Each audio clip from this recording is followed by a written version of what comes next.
Every ship needs a sailor, or who's going to row? Every note a mailer, each dead man a ghost. Go run tell your neighbors they're missing the show. Let in some volume, clap if we call you, dial up your folks, steady as she goes, tailor-made radio. How are you? Oh, living the dream. You? Not bad. Life's, I mean, it could be worse, you know? Could be tremendously worse. So much worse. Today I put on a ninja suit and went to the grocery store and then made a snowman. That's not a terrible day. That's what you did today? Yeah. I feel like my whole day is garbage now. Mask and and a coat. That is amazing. It's weird nowadays. They want you to like put on like a robber suit and go to. It's just weird. It's fine. I wonder if it's okay to rob now too. Then you know, probably not. Yeah, you're right. I'm not gonna tell people to do that. Accidentally, yeah. Oh, well, I mean, it's a pleasure having you because you're incredibly talented. Like your voice, holy shit.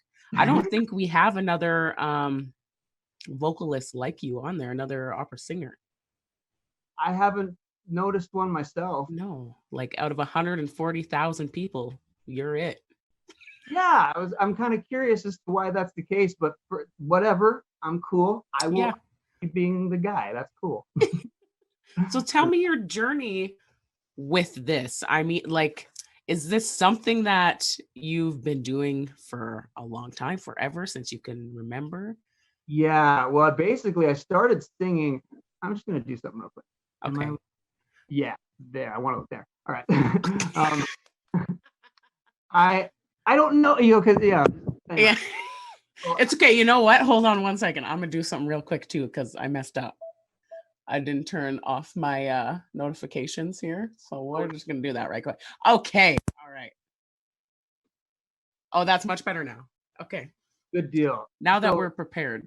Try and distill this somewhat briefly. Like I got into singing basically like I started in junior high, and the real reason, no BS reason, is my buddy who I wanted to hang out with was in choir, so I did choir. And then I really ended up liking that. And fast forward, I did high school choir, college ensemble stuff. Wow. Graduated. I didn't major in music or anything, so I kind of wanted to do a practical thing. And so I graduated college, went to work, and then I got really bored. And one day on lunch break, I found out that Seattle Opera had auditions for their chorus, but I had never done any opera. I wasn't like a fan of opera. Yeah. So I kind of got into it and became a fan of it, like as I was doing it. Interesting. Into working on it to really kind of, it's like immediately drinking like the hoppiest beer imaginable. And then you're like, okay, yeah, this is great. I love this. You got to work your way into it a little bit. Yeah. Up a palate. But so yeah, I did that. I went and auditioned for the chorus, and I happened to be auditioning at a time where they needed like 80 guys. And so my audition didn't go well. I didn't have what they needed or even required for the audition, but they needed people. So I did this thing. And the first show I did was a Seattle Opera production of the Ring Cycle, which like 2 decades ago was kind of like their international calling card. And wow. Right into the deep end. I got to turn that off for a second. Sometimes my phone interferes with my keyboard. It's annoying. But so I did that, and then I for like 4 or 5 years, and then auditioned for what is unfortunately now a defunct young artist training program that was kind of a bridge between like a doctoral studies and a professional career in opera. I was a bit of an anomaly in that because I didn't have a bachelor's degree in music, and I just happened to like work my way into it and there. And then after a couple years in that program, toward the end of it, I ended up getting some work internationally at Greek National Opera and this other Wow. in Spain. And then I kind Yeah. of got the idea that my career was just going to go, gangbusters. And then, like most artists discover in the artist journey, it is just like this Yeah. time, and you can't really count on anything until you have it. And usually once you get it, It's gone anyway. already spoken for. I've done this for a while. I actually got super burnt out on it a few years ago, and kind of even like just swore it off. I'm like, I'm not Burnt even. out because you were doing it so much, or like burnt out your voice? Because that's got to take a lot out of you.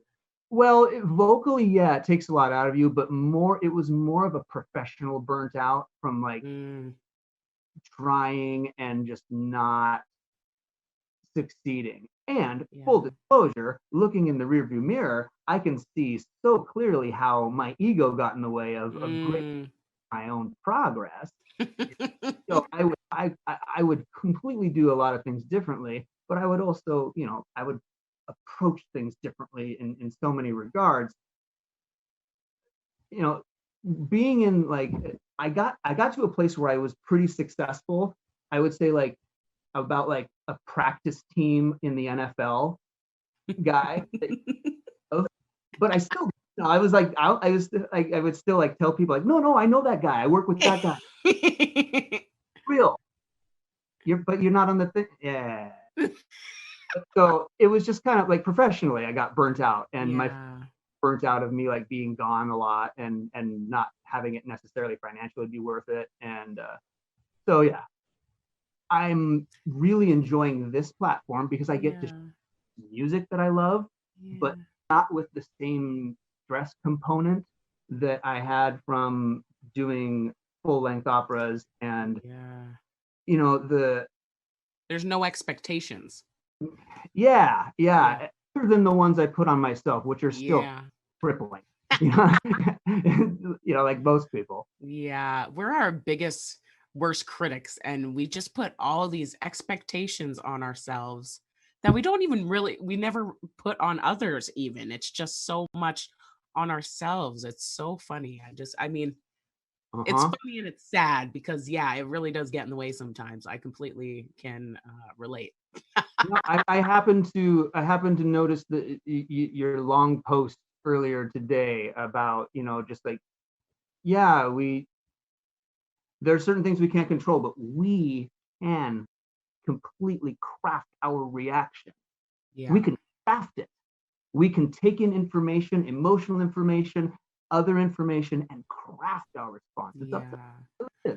It's true. And I've just been through a lot of shit in my life. And, I look back on how I responded to a lot of situations, and it's like, even when I was responding in maybe not the most healthy way, definitely didn't get me any further than if I just, breathed for a moment and tried to find a different way to go about it instead of just focusing on it, being angry about it, and then being angry about it for 2 years, Oh, totally.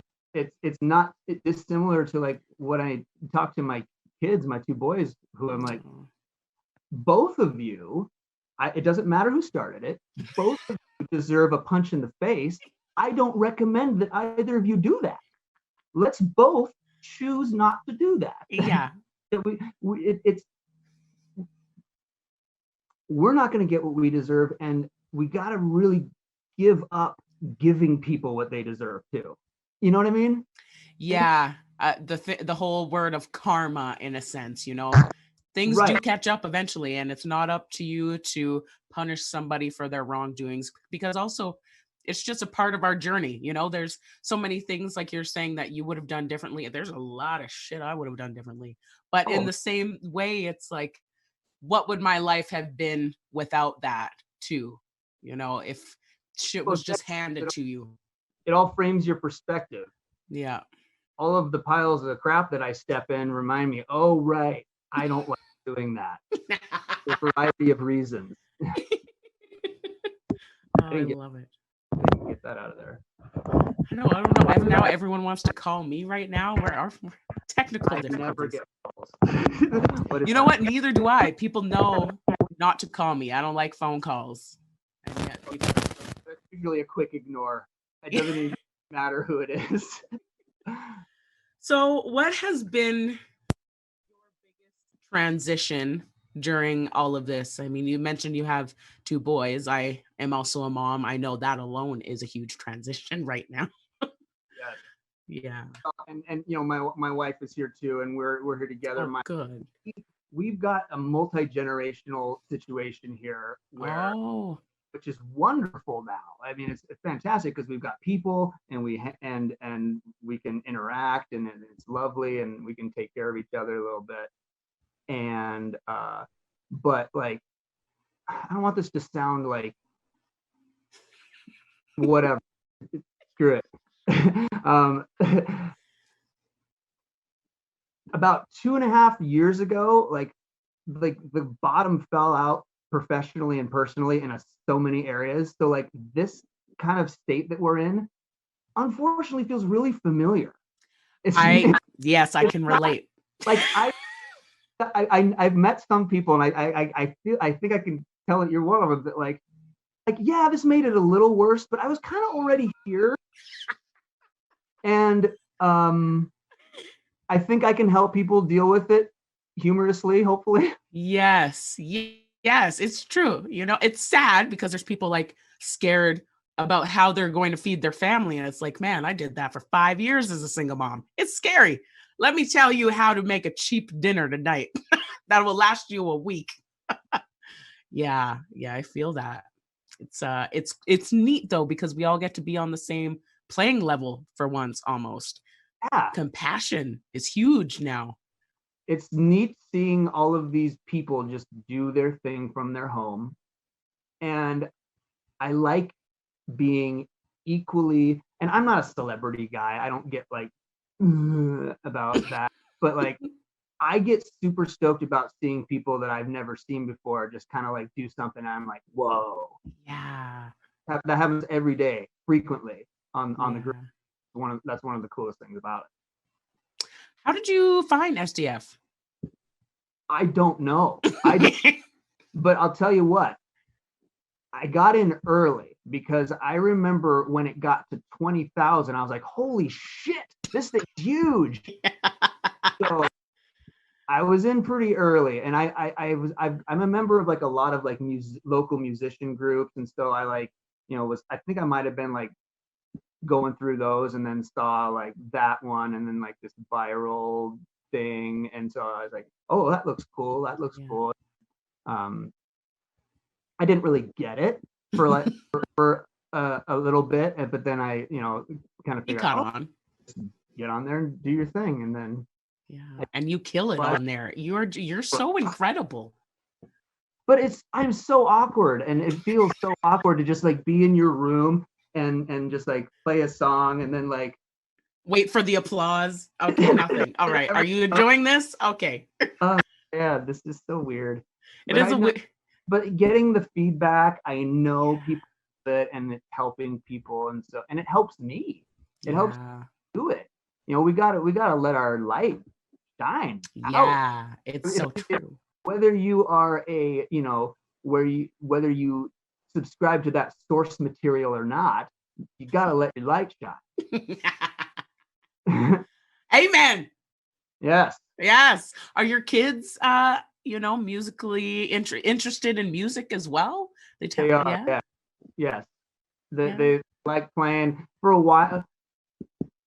a while I thought they didn't like my singing, but it's actually that it's, you know, as you can tell, it's not subtle. It's very like loud, and it's a powerful instrument. So a lot of times it's, you know, because it is, you know, it is very raw emotional what I do, and I think that they told me that or have been able to tell me that like emotional for them, and they're you know, learning how to, you know, do that with their own instruments. It's so fun to watch. Oh, cool. And so many ways to get to see them like be like, you know, light years ahead of where I was in certain areas at this age, and how exciting that is to to see. So yeah, it's super. Yeah, my daughter doesn't like my singing, but she's straight up said she doesn't like it. So not because it's emotional, just because it's not good. I thought I was doing okay, but I guess I'll just keep it in the shower, you know? You gotta, we want them to be honest with us, right? And kids are the most honest. Yeah. So after all of this, you know, what kind of goals do you have set for yourself? Where do you see, I mean, yourself, your family, humanity going Man, after, you know, the veil that, oh, the glasses are coming off. It got deep for a minute. I see humanity going. I had to rub my temples. Yeah, maybe that was too heavy. Maybe we should just start with you and family first. Man, I just got into it for a sec. Gee whiz. I'll tell you, I'm in terms of like having a long-term plan.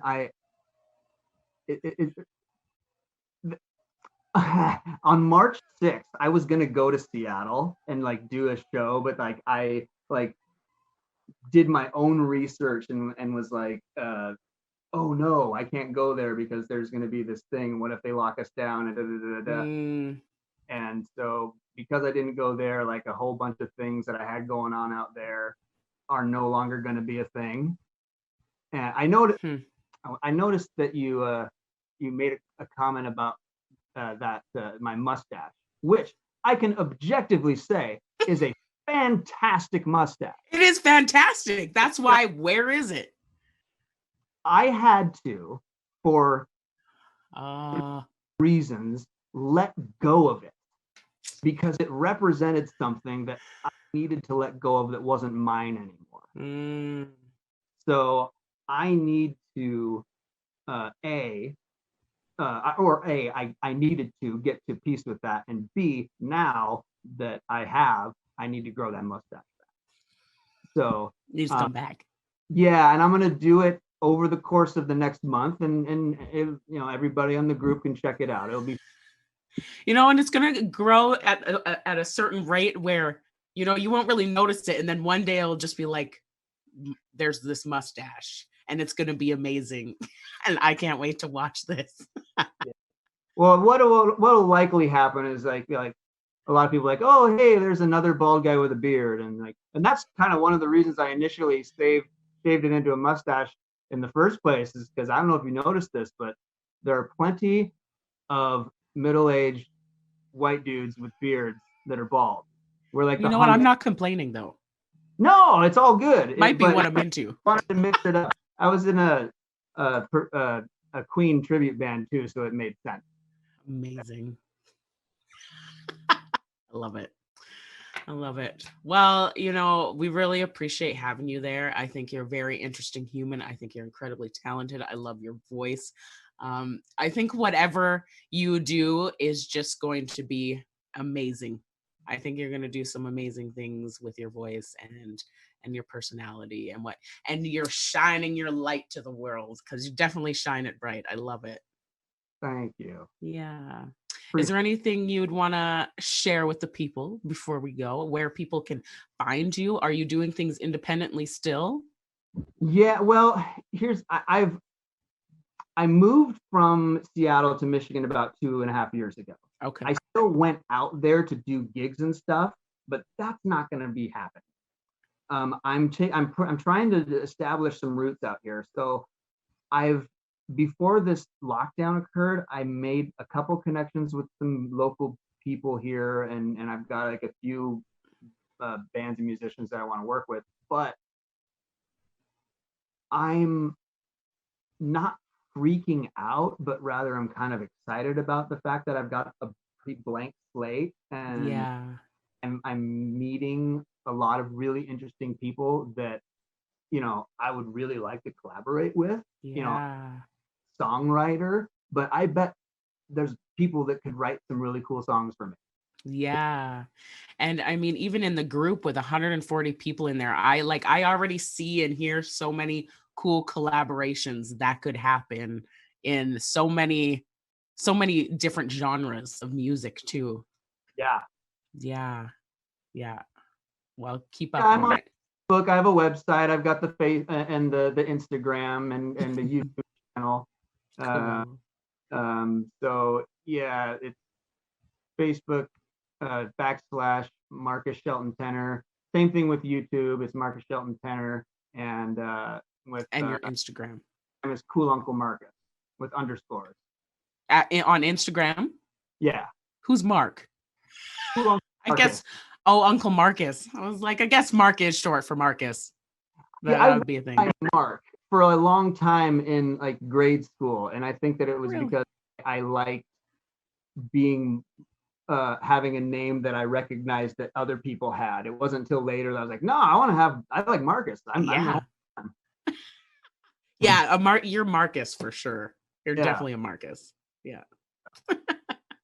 Well, thank you so much for taking time to sit with me. And one more thing. Is there a specific time or days that you go live on the page that people can watch out for you? I'm trying to figure that out. But one thing that people can do is like, as I am figuring out when my regular times are going to be, I will post them on my Facebook fan page. Cool. So typically I've done Fridays and Sundays and Tuesdays, but the time has been erratic. So I'll try to make it easier for people to tune into me. That's also something that I like never considered, that like, oh, people want me to make it easier on them to like watch. Why the fuck do they want to watch me? One of those things. And well, man, I think us as admins are even trying to figure out the right times for people. I know a lot of friends ask me, they want to go live and they're like, well, what's the best time? And it's like, there's so many people and they're from all around the world that, at 2 a.m. on a Tuesday, it could be crazy in there, or a Friday night, or, all I know is mornings are very quiet for posts. That's about the best I know. So maybe that's good to go on, because there's not a lot of other people playing, or maybe everybody's just sleeping. Who knows? Don't know. It's tough to say. There have been some posts I've made where I'm like, oh yeah, that was a good one. And then I'm like, oh man, there are like 20 people. Okay. It's just so all over. Yeah. There's no real rhyme or reason to it. It's sometimes, put your energy out there and let it happen. And if it happens, whatever. Someone will. There's an audience for everything. Yeah. Yeah. Like the people, I don't know their names, but the couple in New Zealand that spin. I love that shit. They're amazing. Love. I think they're one of the videos that always gets, just thousands of views every time. People come back for them every time. Yeah. And even sometimes I catch myself watching. I'm like, I don't know why I'm watching this, but I cannot look away. So weirdly hypnotic. And then like call back to the earlier conversation. I was like, okay, well, why don't I put that same standard to myself? It's like, people might want to hear me sing. Why am I down on myself, you dork? Yeah. I feel like I feel like I'm gonna have to interview the spinners. I might have to reach out to them. Might get weird, and I'm okay with that. Weird talk, but people need to hear it. All right, Marcus. Again, thank you so much, and I'll see you again soon on Socially Distant Fest. Taylor, my pleasure. Thank you. Okay, take care. Be healthy. Stay safe. You too. Okay, bye. Bye. Go run, tell your neighbors they're missing the show. Let in some volume, clap if we call you, dial up your folks.